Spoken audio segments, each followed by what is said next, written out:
là, on a une bobine d'inductance L raccordée à une source de courant indépendante IT dont l'intensité varie avec le temps.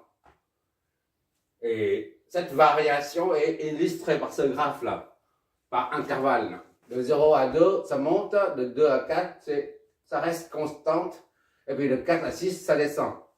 Ainsi de suite. Il s'agit de déterminer la variation de la tension en fonction de celle du courant, d'accord? Et en fonction du temps, en même temps. Puis à la fin, on doit expliquer pourquoi une telle variation. C'est-à-dire, il faut expliquer la loi de Lenz. La loi de Lenz, c'est celle qui concerne uniquement les bobines d'inductance. Bon, on y va. Ça, on a le courant IT qui sort ici. Et comme d'habitude, lorsqu'on a un courant qui traverse un condensateur, on met une lettre. Pour un condensateur, on met la lettre minuscule, d'accord, comme condensateur, comme capacitant. Et pour une inductance, on met L comme inductance, d'accord? Un petit rappel. Et ici, nous, on a une inductance. Le courant qui sort ici, là, arrive là et passe à travers l'inductance. On met ILT. D'accord? L pour inductance. Comme il s'agit de déterminer la tension VLT au bord de la bobine, on va dessiner en même temps la tension. On n'a pas besoin de refaire un autre chemin de calcul, d'accord? Parce que là, c'est très simple. Il y a une source de courant et puis une seule inductance. Donc, on utilise ce chemin VLT. Voilà, c'est ce qu'on cherche.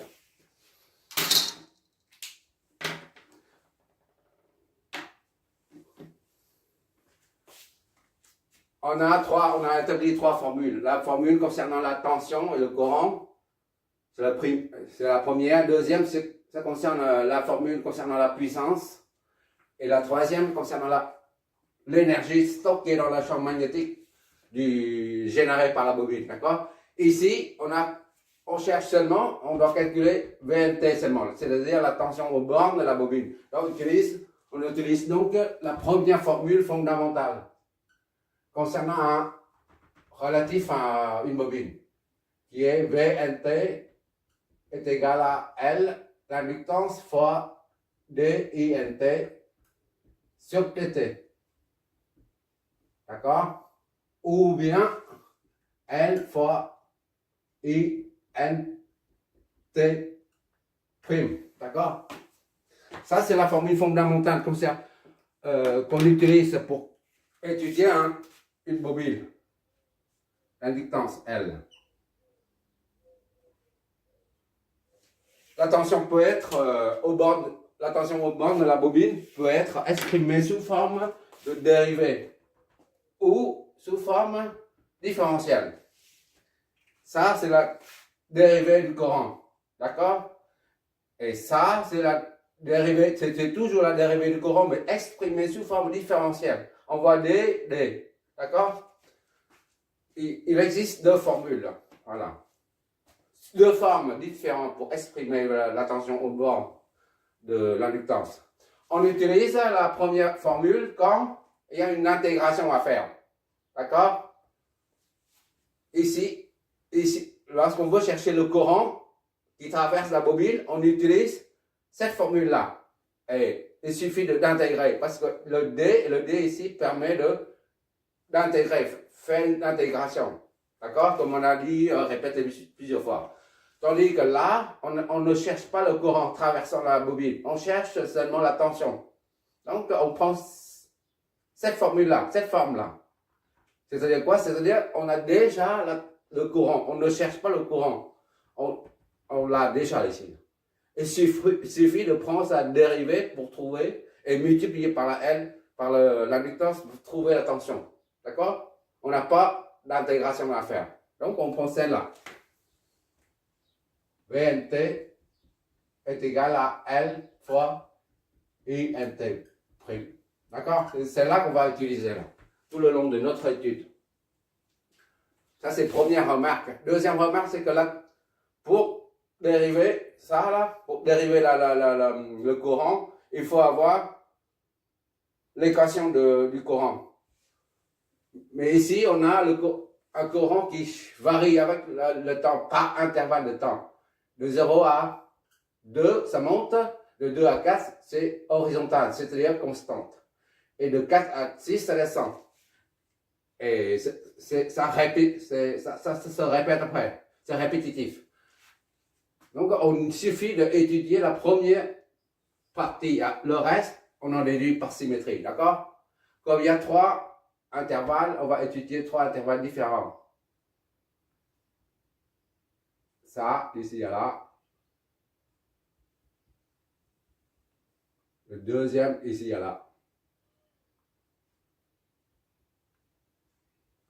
Le troisième, ici à là. Voilà.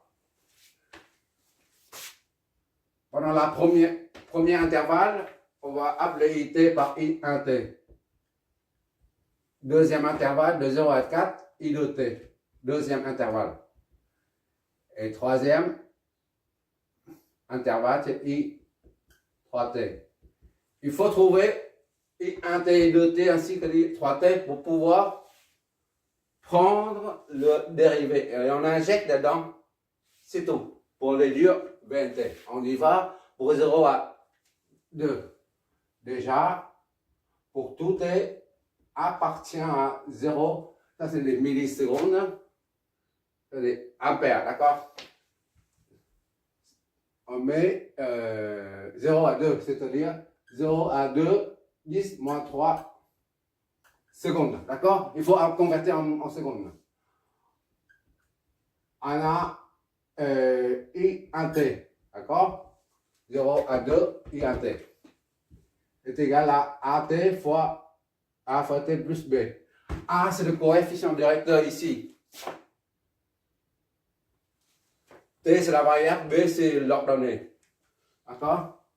Ainsi, pour T est égal à 0, là, ici, là, on a I1, 0 est égal à A fois 0 plus B est égal à combien lorsque T est égal à 0, le rouge là, le trait rouge, touche 0. Donc c'est 0. I1T est égal à 0. Soit 0 plus B est égal à 0. C'est-à-dire B est égal à 0. Premier coefficient pour T est égal à 2, 10 moins 3 secondes, d'accord? Et 1 de 2, 10 moins 3 est égal à A fois 2, 10 moins 3 plus B. B est égal à 0. Là. Plus B, pour l'instant, on va doucement. Ça fait 2, 10 moins 3A plus 0 est égal à... Non, ça c'est 10. Lorsque T est égal à 2, on a l'ordonnée qui est 10. D'accord? Je vais trop vite, ça fait ça. Soit A est égal à 10 divisé par 2, 10 moins 3. A est égal à 10 divisé par 2, ça fait 5. 10 moins 3, c'est en dessous, là. Sous la fraction, on remet en haut, ça fait 10 plus 3. A est égal à 5000. D'accord? Ainsi donc, pour tout T appartient à 0 et 2, 10, 800 moins 3 secondes. On a un T qui est égal à A fois T plus B. A, c'est 5000. Fois T plus B. B, c'est 0. On ne met pas. Ce sont des ampères. D'accord?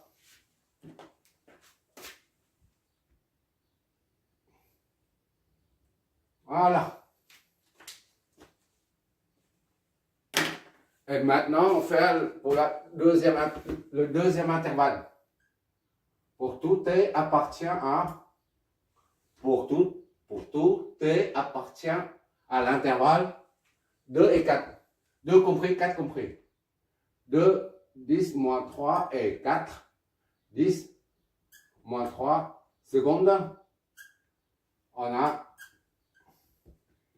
I de T, d'accord? Est égal à A T plus B. C'est comme en haut. Ainsi, pour T est égal à 2, 10, moins 3 secondes, on a I de T, c'est-à-dire I de 2, 10, moins 3 est égal à A fois 2, 10, moins 3, d'accord? Plus B. D'accord? Lorsque T est égal à 2, on a 10. C'est-à-dire 2, 10, moins 3. Hop.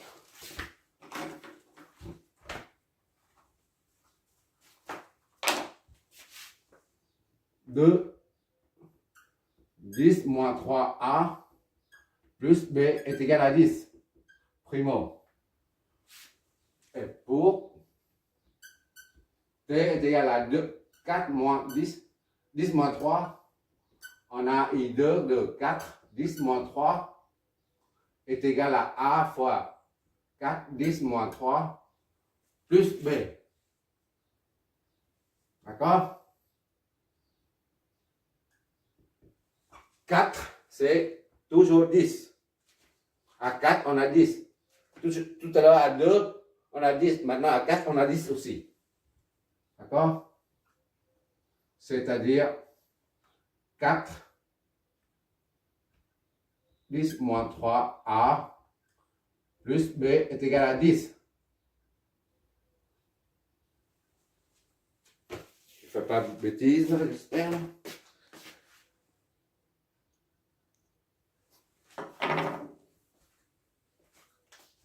Ça, on appelle, disons, A.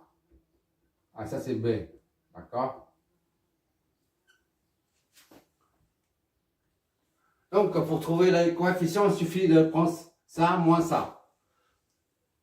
B moins A, ça donne B moins A. Ça, moins ça, ça va être 2. 10 moins 3 A. D'accord? Ça moins ça, c'est 0. Ça moins ça, 10 moins 10, c'est 0. C'est-à-dire, A est égal à 0. On injecte là-dedans ou là-dedans, peu importe. 0 fois ça, ça fait 0. Je vais faire, sinon. Il faut aller doucement. 2, 10 moins 3 fois 0 fois A là. A c'est 0. Plus B est égal à 10. Ça c'est l'équation A. C'est égal à 10. Soit 0 plus B est égal à 10. B est égal à 10.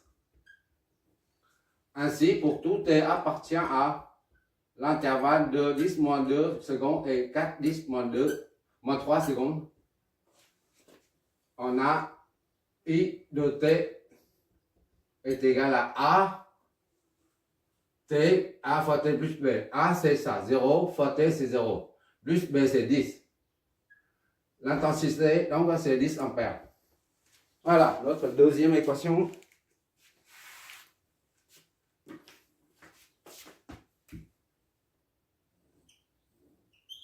Et enfin, je vois toujours, je reste. Ah non, il faut déplacer. Pour tout, T appartient à troisième intervalle. Pour tout, T appartient à combien? 4 et 6. 4, 10 moins 3 et 6. 10 moins 3 secondes. On a troisième intervalle de 4 à 6, on a I3T. I3T est égal à AT plus B. C'est toujours une droite, hein, mais descendante. Normalement, on doit trouver A négatif. A doit être négatif. Ici, A est positif. Première équation. Deuxième équation, c'est une constante. On voit bien ici, il n'y a pas de variation. Ça reste horizontal. Donc, il n'y a pas de variation du courant. Le courant est constant. La preuve, elle est là. Et dernière équation, là, ça descend. Ça descend, donc normalement, on doit trouver A négatif. Pour T appartient à T égale à 4, 10 moins 3 secondes. Et 3 de 10 moins 3 secondes sera égal à A fois T. T, c'est 4, 10 moins 3 plus B. C'est égal à combien? À 4 secondes. À 4 secondes, à 4 millisecondes, on a 10 ampères. Soit 4, 10 moins 3 A plus B est égal à 10.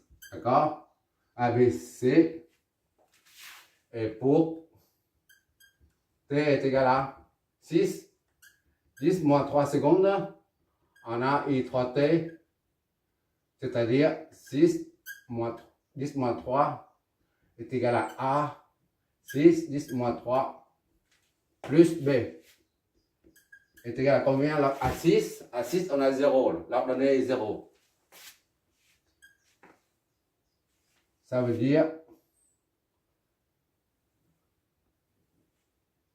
c'est-à-dire 6, 10 moins 3, A plus B est égal à 0. Ça, c'est D. D'accord? On va résoudre ça. Pour trouver les deux coefficients, on prend D moins C. D moins C. Ça nous donne 6 moins 4, ça fait 2. 2, 10 moins 3, d'accord? A. B moins B, ça fait 0. Ça, 0 moins 10, ça fait moins 10. Soit A est égal à moins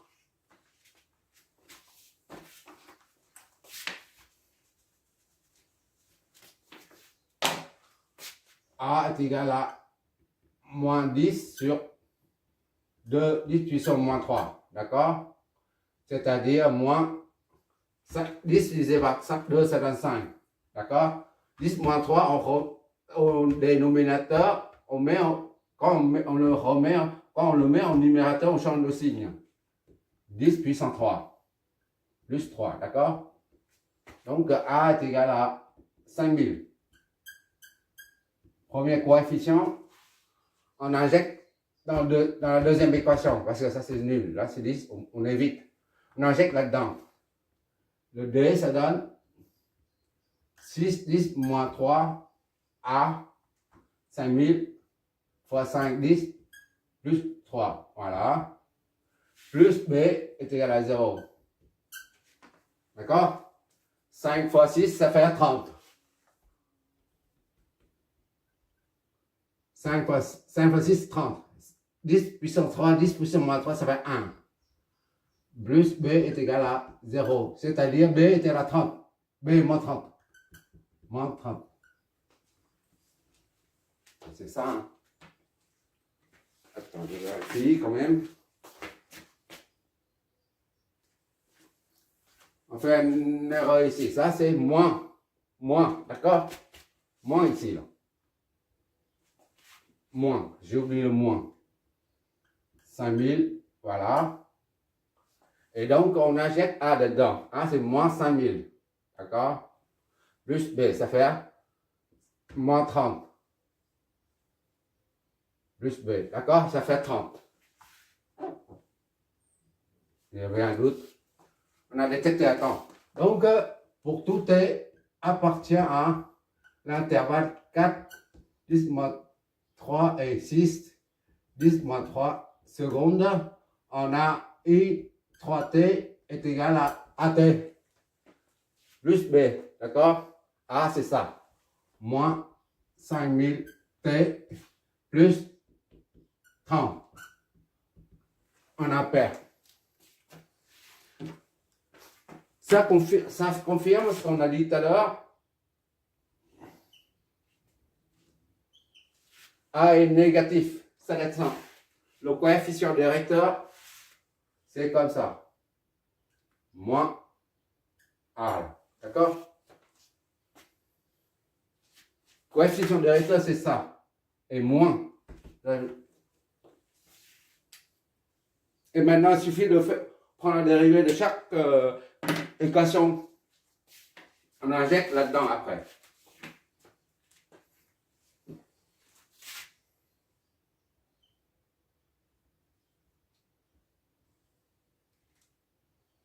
On va utiliser ça.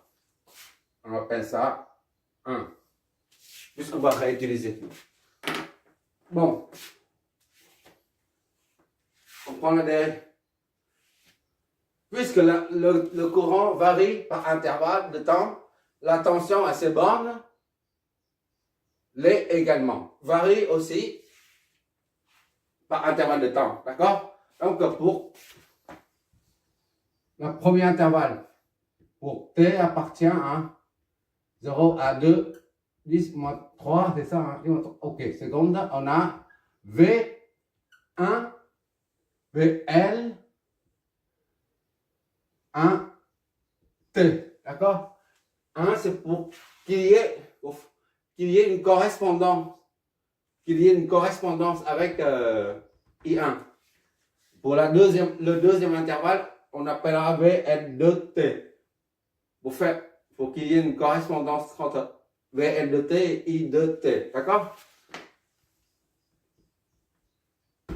L'inductance ne change pas. Fois IN 1 T. I à T. I 1 T.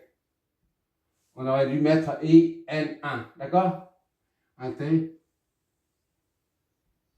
Dérivé. D'accord? C'est-à-dire VN 1 T est égal à ça, on met tout de suite là. N c'est combien? C'est 5. 10 moins 3. D'accord? 5 millihenries, c'est 5 10 moins 3 henries fois I'. Et 1', c'est ça. Fois 5000 T'. D'accord? Ça fait combien ça? 5 10 moins 3 multiplié par 5000 fois T'. On peut sortir.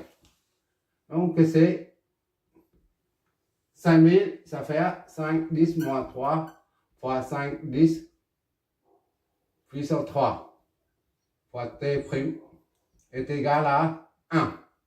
25 et 1. Ça fait 25 fois 1. T'. Donc V. Je m'éloigne un peu pour voir. Je veux toujours OK. Et ça, on prend la dérivée. 25 fois dérivée. T dérivée, ça donne 1. Donc c'est 25. Ainsi, pour tout T appartient à 0 et 2, 10 moins 3, on a Vn 1 T est égal à 25 volts. C'est une constante.